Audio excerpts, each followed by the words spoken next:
appears that you're targeting reinforcements in the forward line and in the back line. So Alexander Isak and Mark Gay. What can you tell us at the situations regarding the potential for them to release become Liverpool players before the deadline? What I can tell you is not a lot. And if someone else is going to ask that question, it's going to be the same answer. So, as I've said so many times, and it's been shown on Friday as well, I could even impact the game Friday with the players we had on the bench. Federico came in, scored a goal. So it would be much nicer for us to talk about the players we have and for me. But I can also understand that you have to ask this question. But your superior probably told you, and I know what his answer is going to be. I told my superior. Oh, you? Or are you? At the same time, what are you expecting going to Newcastle? Because obviously a lot of things have been said off the pitch, so that could potentially add to the atmosphere as well as maybe even Newcastle's motivation. Yeah. Nothing to do with anything that's in the media a lot, but I think if you go to Newcastle, you know what to expect. We've played them 3 times last season, and twice their intensity levels were above ours. So in the away game, especially the first 60 minutes, they were so intense. They were fully deserved. Had the lead, and in the League Cup final, they were more intense than us as well. So I don't think they need anything to add for them being intense if they play at St James's Park. It is, yeah.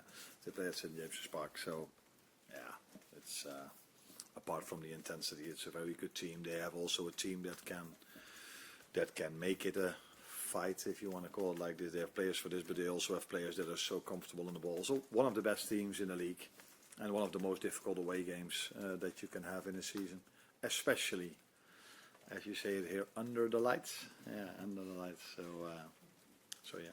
And what difference can Ryan Gravenberch coming back make to your overall solidity? I think a lot.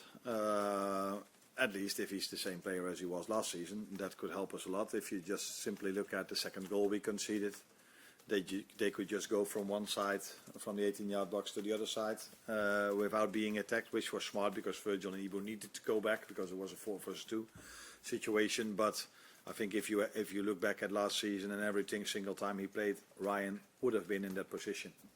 And for him not being there, and us playing with very good players, but very attacking-minded players. That, for example, hurt us in that goal, and that wasn't the first time where we lacked a player in that position in the counter-attack for the other team. So, normally, if he brings his normal level, it would definitely help us to have him back again. Just a word on the fitness of the squad. Is there any news about Frimpong and Bradley's fitness? Yeah, Connor trained for a few minutes with us today for the first time, and medical team was completely right about Jeremy to tell me that I had to take him off because he's out till the end of the international break, and that happened in the game. So I think I got criticized a bit by taking him off, didn't I? Yeah. And I've already said immediately after the game, this had nothing to do with how we played, but that we felt that he had an issue in his hamstring. And with we, I don't mean me, but the medical staff, and they were completely right. So good call to take him off, otherwise he would have maybe been out for longer, and we expect to have him back after the international break. And the most sort of recent signing, Giovanni, how's he looked in training, and when do you think he could be involved in something? Now, he's a good-looking guy, so as most Italians. He's trained with us 3 times now, I think. If you look at his transfer fee, you can expect that he's already quite grown up for his age, and that's exactly what I saw. So he comes in as an 18-year-old just playing with his new teammates as if he's here for longer. Impressive if you look at how tall he is, fast, comfortable on the ball. So there's a reason why we paid the transfer fee as we did, because we see him as a right prospect. Is that a good English? And he had already 3 good sessions, but it also tells you something about the team. If you come to this club, if you come into this team, you feel at ease from the start because it's a very good and nice group to start your Liverpool career in. How big a concern is that right back area for you now? Because you mentioned Conor Bradley doing some training, Joe Gomez has had his injury problems as well, now Jeremy Frimpong. All of a sudden it looks like you were well stocked in that area, but are you concerned about the fitness and how sort of the records have been with the others that might be fit? No, Jeremy has a very positive injury record. Conor has been out once or twice last season. Yeah, these things happen in a season. We only have at the moment 2 injuries. Unfortunately, it's 2 for the same position. But the good thing is that some other player can play in that position as well. Wata played in that position for a few minutes. Dominic Soboslai already played in that position. So there are other options we can explore. Joe Gomez is definitely one of them, but for him to already play 20 minutes, that was already quite a lot. I wouldn't say he had a setback, but he wasn't able to train 3 days in a row completely with the team, which is completely normal if you're out for so long and all of a sudden the manager needs you for 20 minutes. But he's training with the team, so let's see where he is on Monday, if he can be involved in the team or if he can even start. But there are other options we have as well in this position. It's just, you cannot prepare for 2 injuries in one position. It would be stupid for us to have 3 fullbacks or 5 left backs, although we have 3 left backs at the moment. So we're unlucky that the right fullbacks are injured. Yeah. And you briefly mentioned it before, Chiesa, what a moment for him, coming off the bench to get his goal against Bournemouth. Do you see him as having a bit more of a role to play this season? I know injuries hampered him last season. Do you think he'll have a more significant role in your team this time? Yeah, if he's more available, then he has already more chances to impact our results or his playing time. So yeah, but then it's about him staying as fit as he is at the moment. So I see a totally different Federico now than through large parts of last season, which is completely normal because he missed out on the whole pre-season and then comes into a Premier League rhythm in terms of amount of games and in terms of intensity. So he's in a much better place now. And as we can all see, when we needed a goal and I looked at the bench, I only had him and Rio, a 16-year-old, as attacking options. So yeah, for me, although Rio did really well in pre-season, it was quite a normal choice to make to bring him in, and he delivered. You obviously don't want to talk about specifics in terms of players coming in, but you mentioned maybe that lack of options in terms of attacking players coming on. Is it going to be a busy couple of weeks in terms of adding to your squad depth before the window closes? No, I don't think so, because then I should be unhappy with the squad we're having, and I'm very, very happy about the squad we are having. So I've always said maybe having 2 per position is ideal, but I prefer less than more, because you have to disappoint so many players every single time for them not even being in the squad, let alone not playing. So yeah, really happy with the squad, but as always, if we think we can improve in a certain position and there's a player available that can really make us better, which you could see with Giovanni Leoni, it's then this club has always shown that they bring these players in, but only if everything is what we want. So the right transfer fee, the right player, the right position, and the player that wants to come to us. Hi Arne, you've spoken previously about the difficulty of changing so many players in the starting 11 and perhaps the influence that's maybe had on some of the defensive structures. It's rare to have 10 days between games in the Premier League, even at this stage of the season. How helpful has that been to be able to get more time with the players on the training pitch and maybe kind of drill some of the structures a little bit more? No, of course it's helpful, but we did have a good pre-season. We had 6 weeks. Compared to last season where we only had 2. Yeah, we had 6 weeks as well, but only 2 with most of the players. So we've had our time to train already, and I think that's also what you could see against the Bournemouth game, because it was, if you look at data, in running stats, it was the most intense game that is played in the weekend. So that tells you that our match fitness is where we want it to be, and where we need it to be if you need to go to Newcastle, by the way.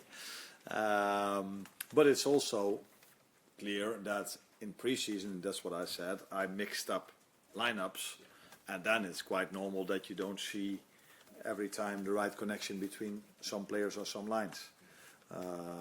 But that was already very good against Bilbao, and okay to good against Palace and Bournemouth. Another thing about having new players in, I noticed that against Bournemouth and in fact in the second goal against Crystal Palace, they all came after double substitutions in quite soon after making double changes. So is maybe getting used to the reorganising and getting used to some of the demands for those new players, is that maybe going to eradicate some of those issues as well? Now, most changes I've made in a game are due to match fitness, and players were not available in the whole pre-season. So Hugo Ekitike, for example, that I took off twice, needs to make a step from Bundesliga to Premier League, and missed out a part of pre-season. So, and you want to keep him fit for the upcoming games, weeks, months as well.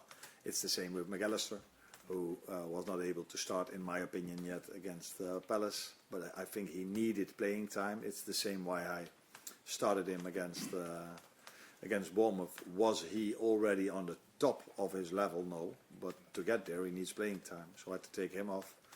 Now, I just spoke about Jeremy, who comes from a different league. And so, yeah, you need to take this into account, although that's sometimes difficult for a fan or a pundit, because they're like, yeah, you need to win this game. Yeah, we need to win this game, but we need to keep them fit for the rest of the season as well. And we do have players on the bench that are equal to the ones that start. So then you need to use your squad. So I see it as a coincidence that we've conceded our goals after the substitutions. But time will tell if I'm right or wrong. But on the other hand, we also scored a goal after a substitution. 2, by the way, from Federico and Mo. Last one for Carl. Hi Anna. You've spoken about Newcastle and how difficult the atmosphere will be there, but as a club they've got a few issues at the moment in terms of, you haven't got the transfers they probably wanted, their star striker is missing.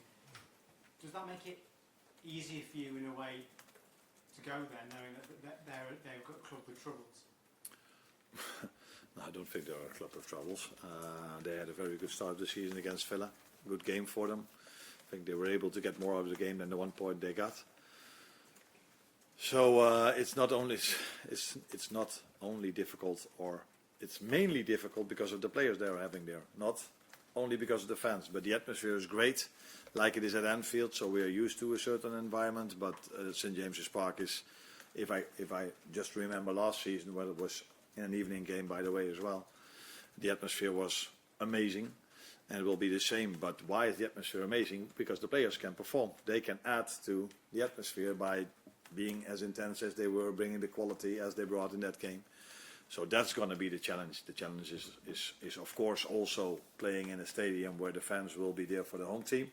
And that always helps every home team. I can tell you about us. So the last 15 to 20 minutes at Anfield, it wasn't a coincidence that we scored twice, because the fans helped us in that moment of time. But if you only have fans and you don't have the players, then you can forget it. So the main thing we have to be ready for are their midfielders, their last line, their free forwards. And although I assume, I'm not sure, but I assume Isak is not playing from what I read in the media. But they still have Anthony Gordon as a 9. They still have Elanga as a right winger, and Barnes from the left. And then Jacob Murphy isn't even playing, who was very good against us twice last season. So this is the Premier League. We all have a lot of options, and Newcastle have them as well. Just finally for me then. You won your first game 4-2. It was a great night. Were you surprised by some of the criticism you got after that game? Did I? What was it? But just in terms of, sort of maybe the way your side approached it. There was people saying you're too open, you're more open than last season. Or is that just the high bar that you set, that the team has set itself as champions? Of course, that has something to do with the bar we set. And I agree, we were at moments too open. First goal was, I think, mainly unlucky that we lost the ball in a position we shouldn't lose it, and then we were 3 against 3, which is normally not a problem, but we had a disadvantage to our opponents, Ibu and Robbo. Second goal is definitely being too open. So if all your 3 midfielders are inside the box, well, we're just talking about Ryan, that's too open.